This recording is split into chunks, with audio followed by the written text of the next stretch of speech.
عشق ہے, عشق سے شاعر عشق کے بعد ہی بنتا ہے نا میرے خیال سے, یہ عشق سے پہلے بھی شاعر ہوتا ہے. شاعر کے لیے عشق ہونا ضروری ہے یار دیکھیں یہ اچھا میں آپ کا یہ موضوع نہیں ہے مگر میں صرف مجھے اگر آپ اجازت نہیں میرا موضوع ہے, میرا موضوع آپ ہے, کیونکہ میں ایک شاعر کو پڑھنا چاہ رہا ہوں اصل میں, اور میرے سننے والے بھی سننا چاہ رہے ہیں. میں اس پہ آپ کے اس جواب کی طرف آتا ہوں, مگر میں اس سے پہلے آپ کو بتاؤں کہ یہ چونکہ میں دیکھتا ہوں یہ بہت اس پہ بات ہوتی ہے, اور مجھے ہو سکتا ہے چونکہ اب اتنا میڈیا ہو گیا ہے بٹ صاحب کہ آپ سب چیزیں دیکھ نہیں پاتے ہیں نا, اور اس سے ایک نقصان بھی ہوا ہے. وہ جو ایکسکلوسیوٹی ایک زمانے میں ہوا کرتی تھی وہ بہت حد تک کم ہو گئی ہے. شاید یہ تھوڑا سا جو لوگ اب اونچا بولتے ہیں, شاید ہم سب یہ چاہتے ہیں ایک محفل میں 200 لوگ بیٹھے ہیں تو لازم بات ہے جب تک آپ چیخیں گے نہیں آپ پر توجہ نہیں جائے گی. شاید یہ اس کی مجبوری بھی ہو کچھ تھوڑی بہت, اور دھیمے لہجے میں آپ کتنی ہی امپورٹنٹ بات کیوں نہ کریں وہ سنی نہیں جائے گی سرگوشی کی فارم میں.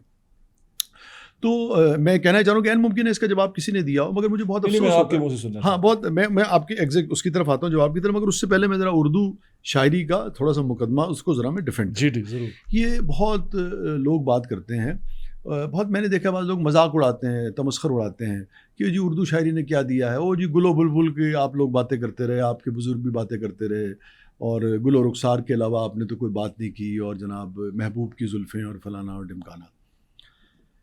پہلی بات تو یہ ہے, میں بہت ذمہ داری سے کہہ رہا ہوں کہ جو بھی شخص یہ بات, سب تو پہلے تو میں اس کو ڈیفینڈ کر لوں کہ مجھے اس کے لیے ڈیفینسو ہونے کی ضرورت نہیں ہے. کیا محبت کی شاعری کرنا جرم ہے؟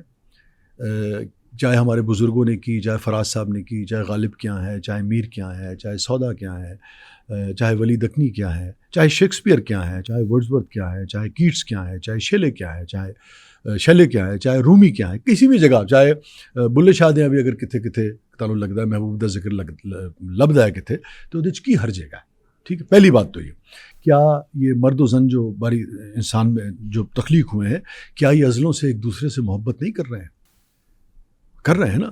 دنیا کے جو جذبے سب سے پرانے جذبے ہیں, سب سے قدیم جذبے ہیں, جو انسان کی اس کائنات میں تخلیق کے ساتھ ہی, اس یعنی کہ پیدائش کے ساتھ ہی, موجود ہونے کے ساتھ ہی جو تخلیق ہوئے پرانے جذبے جو کہ تاریخ میں آپ کے پاس دستیاب تاریخ میں موجود ہیں مختلف مقدس کتابوں کے ذریعے, اس کے علاوہ جو دوسری بھی تاریخ ہے, ان میں جو نمایاں ترین جذبہ ہے وہ مرد اور عورت کی محبت ہے. ٹھیک ہے, ہم بحیثیت مسلمان اور جو ہماری تہذیب ہے ہم یہ ضرور سمجھتے ہیں اور ہم یہ مانتے ہیں اور ہم اس کا پرچار کرتے ہیں کہ وہ لیجٹیمیٹ ہوتا ہے تو اس کے اندر ایک خوبصورتی, ایک حسن جو ہے پیدا ہوتا ہے, اور اس سے معاشرہ جو ہے اس میں بگاڑ جو ہے وہ پیدا نہیں ہوتا. مگر یہ بڑا خوبصورت رشتہ ہے, اور اگر اس کے اوپر آپ کا اپنا ایک شعبہ ہے, میرا ایک اپنا ایک شعبہ ہے, میں بہت ساری باتیں کرنا چاہتا ہوں مگر میں وہ نہیں کر پاتا, میرے پاس لفظ نہیں ہے اس کے. لیکن اگر مجھے وہ فراز کے ذریعے, مجھے میر کے ذریعے, مجھے غالب کے ذریعے مل جاتے ہیں, اقبال کے ذریعے, اقبال جیسا آدمی, شروع ابتدائی جو چیزیں بڑا بے ادب ہوں, سزا چاہتا ہوں میں, تیرے عشق کی انتہا چاہتا ہوں. استاد داغ جو کہ نمائندہ ہے اردو شاعری میں محبت کی شاعری کے حوالے سے, معاملات کی شاعری کے حوالے سے, مرد و زن کے رشتوں کی جو شاعری ہے اس کے حوالے سے جو نمائندہ ترین شعراء ہیں وہ ان میں سے ایک داغ ہے. اتنا بڑا اردو کا شاعر جس کو شروع میں بھی پتا تھا کہ میں اقبال ہوں, وہ اپنی شاعری استاد داغ کو بھیجتے ہیں اصلاح کے لیے.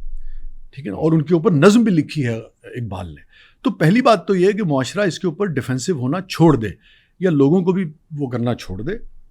آپ کی جو تہذیب ہے اس کے دائرے کے اندر رہ کے خوبصورت بات کرنا. اگر لوگوں کو لفظ مل جاتے ہیں, لوگوں کے احساس کو زبان مل جاتی ہے, لوگ اپنا کتھارسس بھی کرنا چاہتے ہیں, اس کو اپریشیٹ کریں, اس سے معاشرے میں خوبصورتی پیدا ہوگی, اس سے مرد و زن کا تعلق جو ہے اس میں خوبصورتی پیدا ہوگی. کیونکہ اس تعلق کی باریکیوں کو جتنا آپ سمجھیں گے, جتنا آپ کا شاعر اور ادیب ان باریکیوں کو سمجھائے گا, آپ جتنا اس کو سمجھیں گے آپ اپنے رشتے کو بہتر بنا سکیں گے. یہ تو ایک بات ہوگی. اب آ جائیں دوسری طرف. دوسرے جو یہ کہتے ہیں کہ اردو شاعری نے صرف یہ کیا ہے, وہ بھائی میں سادہ ترین لفظوں میں کہوں تو وہ بالکل جاہل ہیں, وہ جاہل مطلق ہیں, انہوں نے پڑھائی کچھ نہیں ہے. تو یہ کسی بھی یعنی کہ جاہل کی علامت یہ ہوتی ہے کہ آپ نے ایک چیز پڑھی نہیں ہے, آپ اس پہ تبصرہ کر رہے ہیں. بالکل, یا تو آپ پڑھیں غالب کو, آپ پڑھیں میر کو. بس اب میر کتنا بڑا آدمی تھا, بٹ صاحب میر تقی میر, جی میر تقی میر, جی یہ جن لوگوں پہ داغ پہ بات کرتے ہیں, بس سودا بھی میرے خیال سے اسی ایرا کے تھے. جتنے بھی لوگ ہیں اس کی وجہ ہے کہ دیکھیں, اس کی وجہ ہے کہ انسان جو ہے نا, شاعر بنیادی طور پہ شعر کو ایک خاص طریقے سے ترتیب دیتا ہے. الفاظ کی جو نشست و برخاست ہے جو ہمارے یہاں جو موضوع کرتا ہے شعر کو ایک خاص وزن میں وہ بات کرتا ہے نا, اس کو ہم شعر کہتے ہیں. نثر میں جو وزن کے بغیر بات ہو رہی ہے وہ نثر ہے اور دوسری شعر ہے. مگر وہ تمام تر احساسات کا اجتماعی طور پہ اس کا امین ہوتے ہوئے شعر کہتا ہے. یہ جو آپ نے سوال کیا نا کہ وہ سائنس کے اوپر بھی شعر کہتا ہے, جب وہ دیکھتا ہے, جب وہ کائنات کو دیکھتا ہے تو گلیکسیز کے بارے میں پڑھتا ہے تو اس کے بارے میں بھی وہ صحیح ہے نا, ابر کیا چیز ہے, ہوا کیا ہے, وہ اس کے بارے میں بھی شعر کہتا ہے.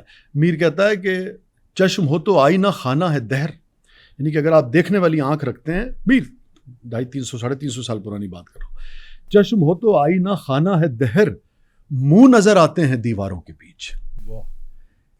آتے ہیں, منہ نظر آتے ہیں, یعنی کہ اگر آپ غور کرتے ہیں تو یہ جو دیوار ہے بٹ صاحب یہ آپ کے لیے آئینہ بن جاتی ہے. یہ خود ایک شخصیت ہے, یہ خود ایک شخصیت ہے. یہ دیوار بولتی ہوئی نظر آئے گی اگر آپ غور و فکر کرتے ہیں. اور آپ ایک اور شعر میر کا دیکھیں, سرسری تم جہان سے گزرے. اگر تم کنٹمپلیٹ نہیں کرتے, اگر تم سوچتے نہیں, اگر تم غور نہیں کرتے, اگر تم فکر نہیں کرتے, سرسری گزر جاتے ہو نا. سرسری تم جہان سے گزرے ورنہ ہر جا جہان دیگر تھا. کہ اگر تم غور کرتے تو جس مقام سے تم کھڑے ہو کے دیکھتے, جو سوچتے, تمہیں ایک نیا جہان نظر آتا. ٹھیک ہے نا. تو یہ ایک بہت ہی میں سمجھتا ہوں جہلا کا الزام ہے جو شخص یہ کہتا ہے کہ اردو شاعری نے سوائے گل و بلبل کے لوگوں کو کچھ دیا نہیں. کچھ بھی نہیں پڑھا اس نے. آپ یقین کریں اس نے درسی کتب بھی نہیں پڑھی. میرے خیال سے اقبال کو پڑھ لے اگر کوئی تو اقبال تو دیکھیں نا, اقبال کے ہاں تو فلسفہ اور جو اسلامی فکر ہے اور ایک خاص طرح کی فکر جو ہے وہ آپ کو ایک نظر آتی ہے. ادروائز بھی اقبال جو لوگ کسی خاص عقیدے کو, کسی فکر کے خاص طور پہ نمائندہ نہیں تھے, جیسے اقبال کے علاوہ بھی غالب تو ایک خاص مذہبی فکر کے اس طرح سے نمائندہ تو نہیں تھے. مگر مثال کے طور پہ یار میں آپ کو اگر صرف کوٹ کرنا شروع کروں گا, بس یہ جو میاں محمد صاحب کا میں نے آپ کو شعر سنایا, میرا بیٹا وہ ایچن میں پڑھتا تھا, تھوڑا سا ہائپر تھا, تیز مزاج تھا اس زمانے میں. تو وہ روز مطلب میری وائف جو تھی پتہ لگا وہ کیا وہ پیرنٹ ٹیچر میٹنگ کے لیے ان کو وہ آ جاتی تھی. تو اور وہ ایسے بچے نہیں ہوتے جو اپنا ہائپر سے مراد غصہ کرتا تھا. ویسے از آل رائٹ الحمدللہ کہ وہ سر مارتے ہیں اتنی زور سے کہ باسکٹ بال کی طرح سر اچھلتا ہے. تو آپ پریشان ہی رہتے ہیں کہ یار اینو ادا دھیان کرے جائے, اینو کو یہ کو نہ گوار گل نہ اینو کو گل نہ گوار نہ گزرے, انہیں سر مارنا ہے تو پھر تسی انہوں چکے چکے پھر دیں. تو میں نے ایک دن اسے بلایا ہوگا, میں 3rd یا 4th گریڈ میں ہوگا. میں کہ کی تیرا مسئلہ ہے بھائی احمد؟ تو انہوں نے کہا جی فلانا میرا کام نہیں ہویا, یہ نہیں ہویا, اورنج نہیں ہویا. میں کہتے تھے میں نے غالب کا ایک شعر اسے یاد کرایا, رات دن گردش میں ہے 7 آسماں. غالب رات دن گردش میں ہے 7 آسماں, ہو رہے گا کچھ نہ کچھ گھبرائیں کیا. واہ, ہو رہے گا کچھ نہ کچھ گھبرائیں کیا.